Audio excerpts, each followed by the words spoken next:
Mario Rivas, chipana, diseñador gráfico, ilustrador, artista plástico, natural de Lima y de familia apurimeña.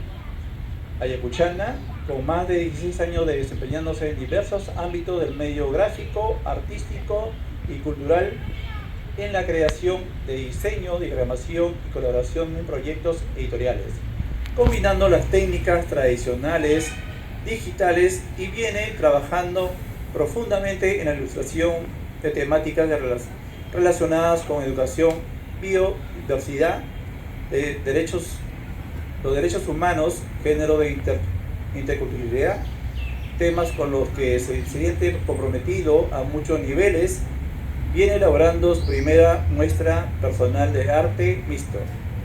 Bueno, lo recibimos a los dos, al autor José Antonio con un fuerte aplauso, y también al ilustrador Mario Rivas, que nos va a comentar sobre esta saga de El Tío Maeni. Muchas gracias a la Municipalidad de Miraflores y también al Grupo Editorial Jurado por respaldar esta propuesta educativa y también de formación de competencias interculturales y ambientales. Tratándose de una feria vinculada también con la parte gráfica, yo quería y le pedí especialmente a Mario Rivas que asista a esta presentación para que nos comente un poquito más a detalle lo que ha significado diseñar no solamente estos 5 cuentos, que son los que tenemos ahora adelante, sino estos 2 primeros que ya se agotaron, la verdad que están agotados, con los que empezamos la serie en el año 2018. Los 2 primeros fueron por la editorial Lluvia, y luego la editorial Bruño sacó una segunda edición de los 5 primeros, y el año pasado hemos sacado estos 2 últimos que estamos presentando en distintas ferias. Le agradezco mucho al Grupo Jurado por apostar, por difundir esta propuesta, no solamente aquí, sino en otras regiones, con una literatura infantil bastante gráfica, que más adelante voy a dar más detalles. Así que los dejo con Mario Rivas para que nos comente un poquito lo que ha sido la experiencia de diseño gráfico de esta propuesta. Hola, ¿qué tal? Somos pocos, pero somos los necesarios. En realidad, esta vez voy a contar, a diferencia de otras ocasiones en las que he comentado esto, mi experiencia con las ilustraciones para Tío Maeni. Les voy a contar un poco, digamos, que esto ha sido, hasta este punto, la culminación de una prácticamente rebeldía de a estas cosas de los chicos a los que no les dejan dibujar, porque a mí no me dejaban dibujar cuando era niño, no me dejaban rayar los cuadernos en la parte de atrás, y entonces, si voy a hablar de mi formación, en realidad mi formación son las hojas detrás del cuaderno, de todos los cuadernos de clase, ¿no? Mi formación está en las paredes que no me dejaban rayar, en los lápices de colores que no me dejaban usar, porque en mis épocas, yo soy una persona que viene de los años 80, que todos, quizás algunos, las personas mayores recuerdan los años 80, la vida era muy difícil, ¿no? Y digamos, dedicarse a temas como decir, mamá, quiero ser ilustrador, o quiero ser dibujante, me gusta dibujar, ¿no? Wow, ¿de qué te vas a morir ya? Y no deja de ser cierto a veces. Pero lo cierto es que creo que hay que hacer las cosas que amamos hacer. Yo durante muchos años he trabajado en diseño gráfico. Como comenta el señor Jurado, yo me he dedicado a trabajar con temas con los que tengo empatía, ¿no? Digamos, derechos humanos, biodiversidad, género. Hago diagramaciones, diseño e ilustraciones para esas mismas temáticas. Y yo tenía la espinita clavada de en algún momento voy a hacer ilustración. No me animaba porque no encontraba yo mismo, digamos, una historia en la que me sintiera, digamos, en el elemento. O quizás era mi propia timidez y mi falta de buscar, ¿no? Cada uno tiene sus propias taras. Y de pronto conocí al hermano José Antonio, que me invitó en su momento me compartió sus historias, y fue de esa manera que, entrando poco a poco en la historia del oso de anteojos, que les va a narrar seguramente pronto luego, que como saben es el único oso en Sudamérica no tenemos, ahí conocen todos que tenemos osos europeos en el norte de América, el oso grizzly, el oso polar, tenemos peluches en todas partes, ¿verdad? El oso panda, tan conocido, tan querido, y nosotros tenemos aquí un oso de anteojos que además tiene unos colores tan bonitos, ¿no? Porque casi es equiparable con el oso panda, porque el oso de anteojos también es hasta cierto punto herbívoro, también come sus carnes por ahí, pero no es su gusto principal. Entonces sí hicimos una investigación lo más profunda que nos fuera posible para investigar detalles de este osito, que además es un oso en peligro de extinción. Como casi siempre, los animales que más nos apoyan al ser humano son los que siempre están en peligro. El oso de anteojos es un oso que se dedica a, digamos, a llevar semillas, ¿no? A esparcir las semillas de los frutos que él va consumiendo. ¿Cómo los hace? Pues en su cantita, ¿no? Entonces, es cierto que hay varias historias, varias leyendas que justamente el profesor José Antonio recopiló, que conocemos. Por ejemplo, nuestra primera historia, que es la, ¿no?, de Tío Maeni sube a la montaña sagrada, habla de la historia de alguno de ustedes debe haber visto la película Cuculí, que es muy antigua, ¿sí? ¿No? ¿Nadie se acuerda? Bueno, la película Cuculí trata justamente de un oso que rapta a una muchacha en el Cusco.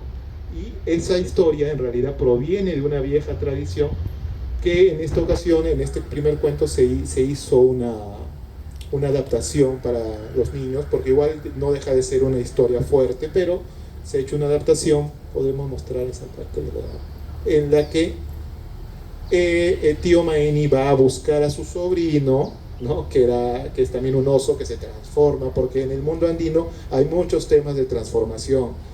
Siempre va a haber muchos temas de transformación, animales que se transforman en seres humanos que se transforman en animales, plantas, incluso rocas, digo.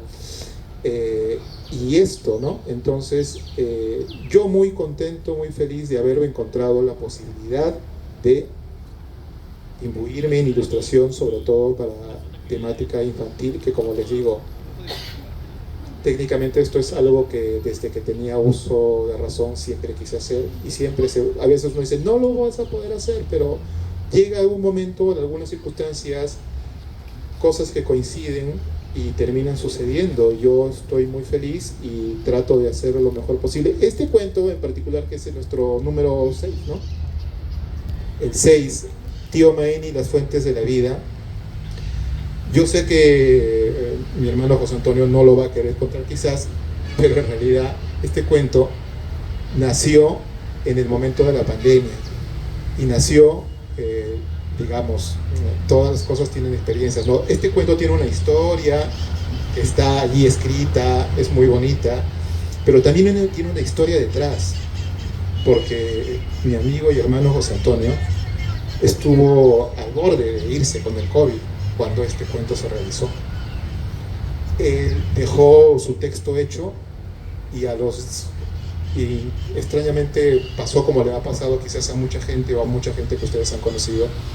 Cayó enfermo, estuvo hospitalizado y sobrevivió. Y este cuento prácticamente cuenta en el fondo cómo fue su proceso, porque es una historia, sí, que los animo a conseguir en el stand del señor Jurado. Su stand es no me acuerdo, el número 13 aquí en la feria. Van a encontrar la historia, una historia que es un viaje. Todos estos cuentos son en realidad una suerte de viajes. Por eso es que realmente sí, también me sentí identificado, porque a mí también, sí, son viajes místicos, son lo que llamamos todos el viaje del héroe, ¿no? Todos tenemos nuestras pequeñas batallas, grandes y pequeñas batallas. Para mí, particularmente, lograr acercarme y trabajar conscientemente en la ilustración, que es un tema que no lo había hecho.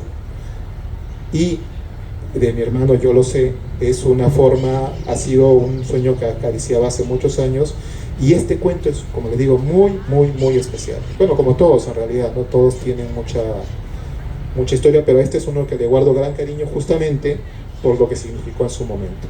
Y claro, yo recuerdo cuando yo inicié la primera selección de cuentos, el primer número, también me pasó algo similar porque yo estaba un poco mal de salud y justamente a mí me pasó que me pasó que yo también, digamos, con el arte y con el trabajo me recuperé. Esta lámina que ven a continuación es del cuento 6, ¿sí? De este mismo cuento, Tío Maeni en Las Fuentes de la Vida, y tiene que ver básicamente porque nuestro personaje en este cuento viaja por los elementos, viaja por el aire, el agua y la tierra, y en cada uno de ellos va conociendo a los seres espirituales que, digamos, nutren y manejan estos elementos que son necesarios y se intervinculan, se transversalizan entre sí para, digamos, darnos la vida. Esta lámina sí es una de las que más... De hecho, como les digo, este cuento número 6 es uno de mis más queridos cuentos porque por todo el trabajo que se hizo y toda la espera en realidad, porque mientras yo iba ilustrando estábamos esperando que nuestro compañero se recupere. Fue una historia dura y lo recuerdo con mucho cariño. Permíteme que te corte un ratito, Mario, para que continúe después, pero esta imagen revela no solamente la calidad de ilustración que ha logrado Mario en este proceso. Las primeras también son muy hermosas, tienen un estilo inclusive más acuarelístico, pero este es un diseño que cuando yo lo vi me impactó mucho por el nivel de detalle y de investigación que le tomó a él plasmar las especies del mundo amazónico, el mundo del agua, ¿no? Y además la diagramación que le dio siguiendo la línea de la serpiente, del gran Amaru, que es el gran espíritu de los bosques amazónicos y de los ríos amazónicos. Entonces yo sé que Mario a veces le cuesta al elogiar su propia obra, pero así como tenemos esta página, tenemos todos los cuentos de esta forma diagramados e ilustrados por este ya no tan joven, pero sí importante ilustrador, y que desde a veces el espacio más artístico de su casa, pues recién está teniendo la difusión que podría tener. De hecho, también ha trabajado otros textos ya a partir del Tío Maeni, lo ha llamado a diagramar otros libros, también puedes comentar de eso, Mario, pero y podía escoger en cada cuento más de una lámina que reflejan esa investigación y ese cariño que no todos los artistas a veces conectan con el texto de esta manera. Así que gracias, Mario. No, a ti, José, como les comento, en realidad yo disfruto haber tenido la oportunidad de poder imbuirme en un tema que lo tenía pendiente mucho tiempo. Yo efectivamente no soy tan joven, tengo 47, así que, bueno, aquí creo que hay poca gente joven, hay muchachos más joven, entonces en realidad nunca es tarde, ¿no? O sea, incluso si somos muy mayores, siempre hay momento de poder empezar algo que queremos hacer, no puede ser necesariamente arte, puede ser muchas cosas más. Sí, el espíritu joven se debe mantener lo más que podamos, o sea, como yo lo veo de esa forma, ¿no? Nunca es tarde para intentar hacer eso que siempre quisimos hacer. No hay edades para empezar. No hay edades, no, así es señora, la señora. No hay edad para intentar y llegar a... Y no necesariamente tenemos que lograr un triunfo, ¿no? O sea, la cosa es hacerlo, empezar porque es para uno mismo, ¿ok? Y luego de estos cuentos, y lo agradezco también porque me dio la oportunidad también luego de imbuirme en la educación para niños, y ahora yo estoy enseñando a niños pequeños, y él también los invité, parece que sus padres no los han traído, pero bueno, es posible que en otras ocasiones y en otras circunstancias los pueda traer a mis chicos para... Es igual, la experiencia trabajando con ellos justamente me está alimentando más para los próximos números, porque pronto tendremos un nuevo número que no lo vamos a mostrar todavía. Están bajo varias llaves porque es el siguiente número, que es para niños muy pequeños. Porque sí es cierto que Tío Maeni en todos sus números, no quiero hacer comparaciones porque esto es un trabajo, digamos, particular, o sea, cada cuento es un universo, pero la particularidad de Tío Maeni es que es absolutamente ilustrado, todo es absoluto, no tiene una hoja en blanco. Algunos especialistas de la educación, y yo no soy especialista de la educación, nos han referido que a veces tienen que haber espacios en blanco, pero yo recuerdo que cuando yo era niño me encantaba que el libro tuviera todo lleno de texto, o sea, porque el niño cuando se le acerca el texto, el niño lee. Hay que acercarle, a veces dicen, no, los niños no leen mucho, hay que darles textos cortitos, porque no.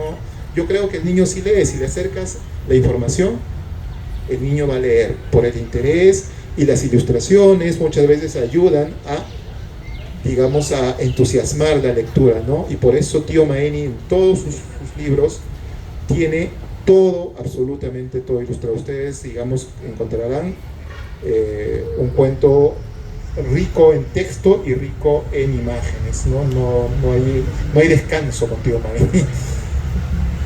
En sí, digamos, esto es el pequeño aporte que yo les puedo hacer. Básicamente, mi experiencia de revertir la idea de que no podría tal vez yo incluirme en la ilustración infantil, y sí se pudo, me costó, pero como les digo, lo dije al comienzo, ¿no? Fue digamos una batalla contra aquello de que muchas veces no dibujes, no pintes, no gastes los colores, no gastes las hojas. Así que a los padres de familia que deben estar acá seguramente, si sus niños comienzan a utilizar los lápices y rayar y dibujar, déjenlos que hagan. De repente en algún momento ya no lo querrán seguir haciendo, pero en realidad yo siento que eso que muchos decimos, el arte no es muy importante, a veces incluso en la escuela no es la calificación que mandatoria, ¿no? Pero sí les diré que cuando trabajas con niños, es en el arte donde realmente encuentras el espíritu del muchacho. Ahí vas viendo realmente lo que está dentro de él. Cosas que incluso no cuenta ni siquiera el tutor de clase, o cosas que teme decir incluso a sus propios padres, las encuentras en sus dibujos, en la plastilina que manejan, en las cosas que recortan. Es en esos momentos de expresión que encuentras lo profundo y las cosas que el niño no te quiere contar. Por eso yo le tengo mucha fe al trabajo de arte, y bueno, agradecido con José Antonio que me dio la oportunidad, y agradecido con el señor jurado que nos ha invitado aquí, y con el festival que nos está dando un espacio que, si bien es cierto, nuestro trabajo no es precisamente de historieta, casi podría serlo porque en realidad tenemos bastante dibujo, así que ahora daremos la pelea. Eso sería todo. Muchas gracias. Muchas gracias, Mario, y yo voy a empezar esta breve presentación. Me cortan si me paso de la hora.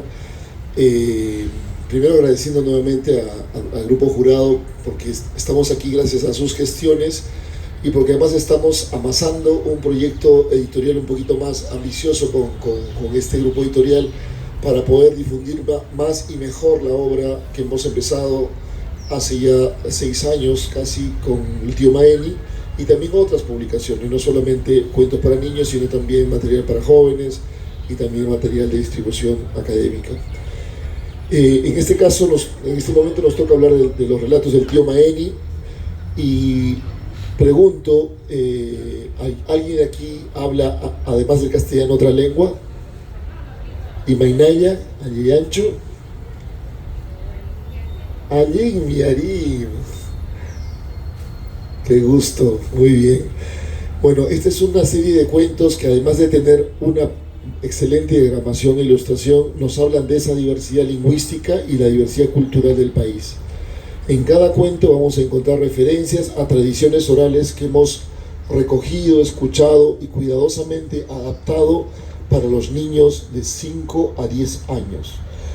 No es fácil, yo soy maestro de ciencias sociales, vengo trabajando 25 años para modificar ciertos estereotipos que tenemos propios de la escuela, propios de nuestra historia personal y familiar, estereotipos en contra de los Andes, en contra de la selva, en contra de la propia costa, porque en la costa habían también pueblos originarios muy ricos en lenguas y culturas que los hemos desaparecido por distintas razones. Y en estos cuentos les hacemos un tributo a esta diversidad cultural y lingüística. Por eso decimos que estos cuentos relatan o trabajan competencias interculturales, porque lo que busca es que los niños se cuestionen por qué en la escuela solo me hablan de Harry Potter, de Mickey Mouse, de lecturas y modelos de otros países, que yo los respeto mucho, y no nos hablan de lo nuestro, de nuestros apus, las montañas sagradas, de nuestros espíritus del bosque que mencionaba hace un momento, con esa gran amaru de la selva, que no es algo, sí, es algo medio mágico, pero yo creo que para muchos pueblos todavía ese límite entre lo mágico y lo real es muy difícil de plasmar, ¿no? El gran maestro de la literatura latinoamericana, Gabriel García Márquez, con su prosa nos demostró cómo nuestro continente vive en lo mágico maravilloso constantemente, no vive empapado entre lo real y la ficción y la fantasía y la magia, y porque tenemos paisajes e historias que nos conectan con eso mágico religioso, mágico espiritual. En todas las historias que relatamos en estos 7 cuentos, ahora 5 porque los 2 primeros ya se agotaron, pronto sacaremos una nueva edición con el grupo jurado de estos 2 primeros para que los puedan tener también a disposición. Pero todos estos cuentos narran de esas historias. Y para mí es importante estar en este espacio. Además, yo soy muy territorial, ¿no? Creo mucho en la energía de la tierra, y Miraflores es un territorio que ha dado muchas flores literarias al país. De hecho, según lo que he leído yo en historia, la casa de Ricardo Palma quedaba por acá cerca, en la avenida Petit Tours, y casi los españoles cuando los chilenos cuando invadieron Lima, casi entran y queman la casa de Ricardo Palma. Entonces, por eso también la Municipalidad de Miraflores tiene una feria de libro en honor y con el nombre de este gran escritor de tradiciones de nuestra república, que también a él lo discriminaban por ser un poco marroncito como yo, porque también tiene raíces afro, porque tenía su madre de Chincha, de Cañete, por ahí del sur, en un distrito que además a veces tiene personas que discriminan a quienes no son o no viven aquí, a quienes vienen de otro lugar o a quienes no tienen la piel blanca como la nieve. Sin embargo, hablar de esta literatura en este contexto tiene mucho sentido, porque el Perú tiene esas diversidades y porque tenemos que sembrar en los niños ideas diferentes para que no nos dejemos de discriminar entre peruanos, para que aprendamos a amarnos en nuestras características andinas, amazónicas y costeñas. La semana pasada hemos estado en un espacio literario también en Ica, por ejemplo, y los escritores de Ica nos decían: es muy difícil que en el Perú nos lean porque estamos en Ica. Si estuviéramos en Lima nos leerían más. Y claro, uno ve las ferias de libro, pues cómo se distribuyen aquí en Lima autores, y no estoy en contra de ellos, al contrario, se lo sigan leyendo. Pero llegan muy poco escritores de regiones a Lima. Yo también soy migrante en esta ciudad, llegué casi a los 20 años a estudiar, y desde aquí he hecho recorridos por todo el país, de donde he recogido estas historias y que Mario ha graficado en diferentes momentos estos cuentos. Voy a hablar rápidamente de algunos, principalmente los 2 últimos, pero sobre todo también de estos 5, para que ustedes también los puedan adquirir en esta feria, en el stand. ¿Qué número es? El stand número 13 del grupo jurado, donde los pueden encontrar. Seguramente aquí nomás hay unos mercadillos, unas ferias, y van a encontrar muchos osos de peluche que se regalan en el Día de los Enamorados, el Día del Niño, pero nunca van a encontrar un oso de anteojos.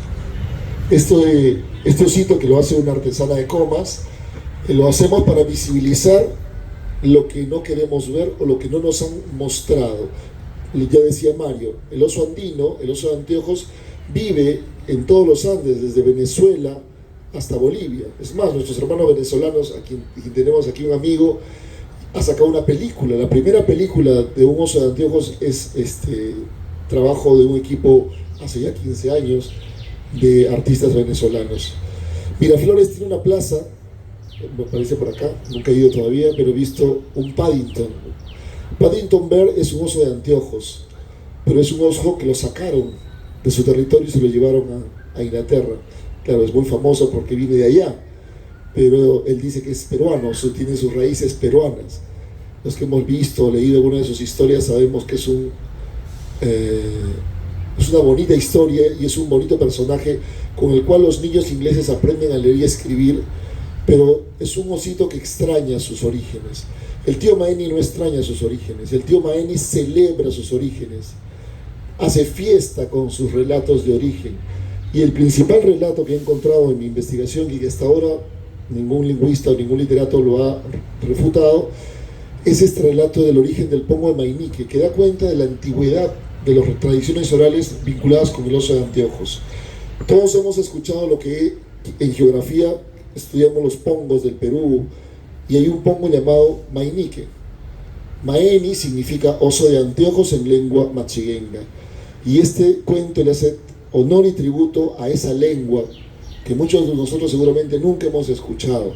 Y en este cuento se hace referencia a palabras, a lugares de los machiguenga que viven en la zona baja de la convención entre Cusco y Madre de Dios, y también parte de Ucayali, se van hasta Atalaya, ¿no? Los machiguengas. Y este es un relato que cuenta el origen de ese pongo de Mainique. Para los machiguenga, Punco Maini significa casa del oso de anteojos. Obviamente es un relato un poco más cruel, un poco más violento, lo hemos adaptado para niños, para que sea un relato de hermanos que sellaron su amistad y su cariño de hermanos de una manera muy bonita. No les cuento más para que lo busquen y lo lean, en alguna librería todavía encontrarán alguno. De ahí sale el nombre de la serie, el tío Maeni. Luego sacamos este tercer cuento, que es un homenaje a la reserva del Chaparrí en el norte, en Lambayeque, muy lindo. Además lo piden mucho en muchas escuelas. Cuenta la historia de tío Maeni que viaja al norte, se encuentra con los osos de anteojos de esta zona, donde también están amenazados. Según estudios, la costa peruana hace miles de años era mucho más verde que hoy. Hoy es más desértica que muchos desiertos muy crudos, pero hace muchos años era una zona muy boscosa. De hecho, los bosques del Pomac, donde se encuentra la reserva del Chaparrí, es uno de los pocos bosques que todavía se mantienen en la zona costeña. Por eso es que ahí viven los osos de anteojos, comiendo además zapotes, que es una planta que solamente crece ahí. Y claro, cuando viene la temporada de no lluvia, los pobres están muy flaquitos y muchos se mueren, pero que cruzaron los Andes y se quedaron en esta parte costeña. En el norte también encontramos una enorme tradición de medicina tradicional. Por eso es que este cuento le rinde un homenaje a la medicina tradicional. Miren qué lindo dibujo de Mario. Este es el Santi, el conejo, que es un sabio, o Vizcacha, que es un sabio en medicina tradicional, ¿no? Y él le ayuda a resolver el problema que tiene el tío Maeni, y por eso viaja al norte. El cuarto cuento es este, que está ambientado en Madre de Dios, es un tributo al pueblo Yine. Lucas es un sabio Yine. Muchos dirán, ¿qué es Yine? Yine es un pueblo originario, milenario, dueño del Perú hace miles de años, que vive también en la zona del Manu y parte de Madre de Dios y Cusco. Bueno, este es una anécdota personal. Me tocó estar muy cerca del campamento de Camisea haciendo un trabajo para UNICEF, y estuve casi una semana en una comunidad indígena, Yine, y era impresionante en esa comunidad porque cuando terminamos el trabajo apagaban el motor y era totalmente oscuro, velitas nada más. pero al fondo se veía el campamento de Camisea, que empezaba ya hace algunos años, ¿no? Una luz impresionante, porque ese campamento nunca se apaga, ¿no? Y hablando con la gente de ahí decían, escuché muchas historias de lo que había sido esos 10 primeros años de la llegada de los exploradores del gas de Camisea a esa zona. Y este cuento se inspira en eso, en esa relación, en ese contacto a veces conflictivo, a veces no tan conflictivo, entre quienes llegan a la Amazonía y no la entienden y creen que ahí solamente viven salvajes y viven no, ahí hay una tradición cultural enorme y este cuento nos trata de mostrar esa riqueza. El quinto de esta primera serie es que es un tributo a Cusco. ¿Hay algún cusqueño o de sangre cusqueña acá? ¿Alguien? Bueno, esta es una fiesta, ya lo mencionó también el señor Jurado. Esta es una versión de la fiesta del Colloriti que se va a hacer en pocas semanas, al Apu Ausangate. Es una peregrinación, una de las más grandes peregrinaciones que hacen las comunidades al gran nevado Ausangate en Cusco. Uno cuando está en Cusco, desde la ciudad puede ver un nevado al fondo, bien grande. Ese es el nevado Ausangate, que es el Apu más importante de esta región de Cusco. Todos los años en esta época, justamente alrededor de la noche más fría, el solsticio de invierno, suben al Ausangate a hacer un tributo. Y bueno, obviamente ya cuando llegaron los españoles, los católicos pusieron su iglesia ahí, y también hay un Cristo de Colloriti. Esta es una versión mía del Colloriti, porque en esta fiesta hay un danzante o caminante, peregrino, vestido de oso de anteojos, que lo llaman en lengua quechua oso de anteojos. Es más, él se viste como oso de anteojos, que está acá. Mario también lo ha graficado muy bien. Está el tío Maeni, está el Ucuco. El Ucuco, así es.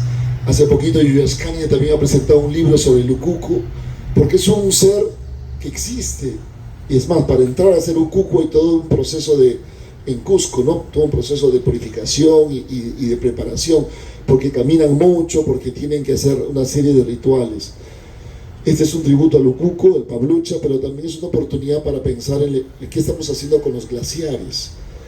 Nosotros tenemos la suerte de tener los Andes, pero los Andes se están deshielando por acciones nuestras, por acciones inclusive de otros países, porque el agujero de ozono que tenemos en la atmósfera y que nos afecta mucho al Perú, no lo creamos nosotros, lo crean también otros países. Pero bueno, los glaciares son parte del ecosistema, son parte del sistema de vida y hay que mirarlos así también.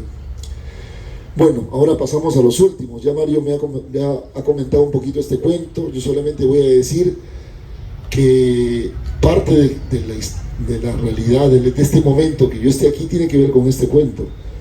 Como bien lo dijo Mario, ya estaba listo el texto y estábamos haciendo la diagramación para sacarlo en mayo, junio del 2020 y vino la pandemia, yo me enfermé, estuve muy mal en la primera ola, me internaron y sin saber lo que iba a pasar y todas las muertes que iban a haber, yo ya había escrito este libro que se llama Las Fuentes de Vida y por eso cuando lo publicamos el año pasado se lo dedicamos a todos los sobrevivientes del COVID, porque si hay algo que dice este texto, para los que lo vayan a leer, es que tenemos que empezar a valorar la vida, pero desde sus orígenes más profundos.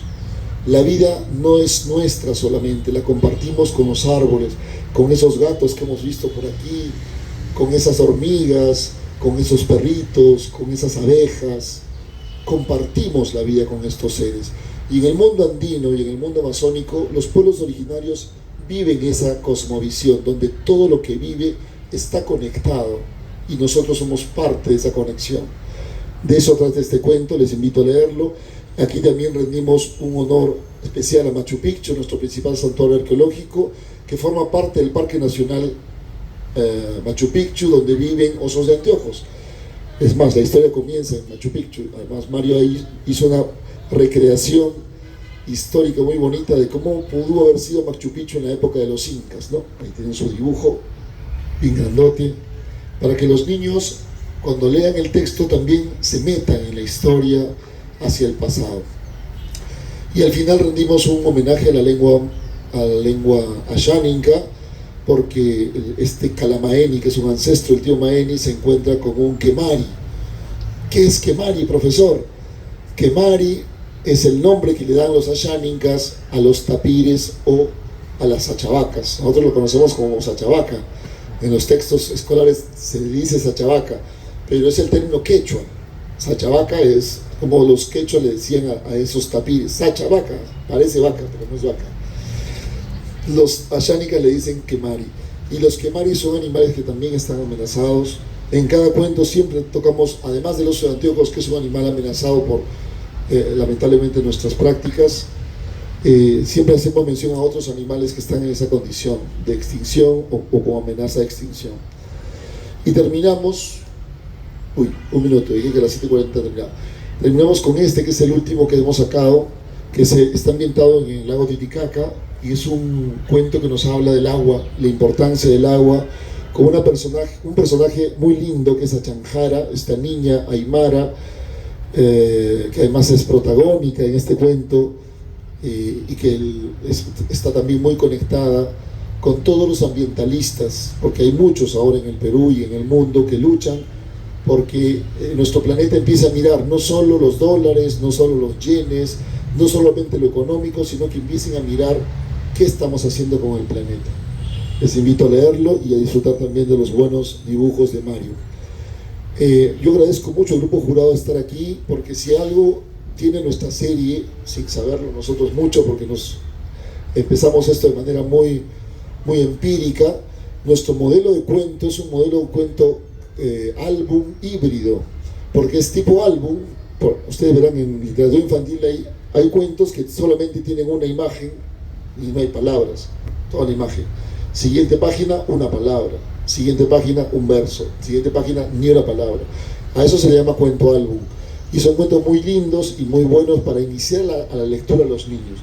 Nosotros hicimos un mix desde el comienzo, un híbrido entre cuento álbum con imágenes de toda la página, pero también con texto más o menos nutrido para que los niños también aprendan, se cuestionen y profundicen en las riquezas del Perú.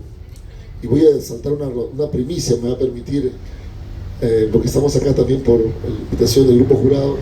Ya está casi lista la próxima publicación, esta es la preprensa, un cuento que nos han pedido mucho para los niños más chiquititos, para los que no leen todavía, y se va a presentar este año en la Feria del Libro, la Feria Internacional del Libro, con el Grupo Jurado, que es Maenito y sus amigos del bosque, también con esta misma intención, ¿no? Generar en los niños interés por lo nuestro, por temas ambientales, pero obviamente con una prosa distinta, con un lenguaje más sencillo, más lúdico, y bueno, no quiero decirles más para que vayan a ver la presentación en la Feria del Libro.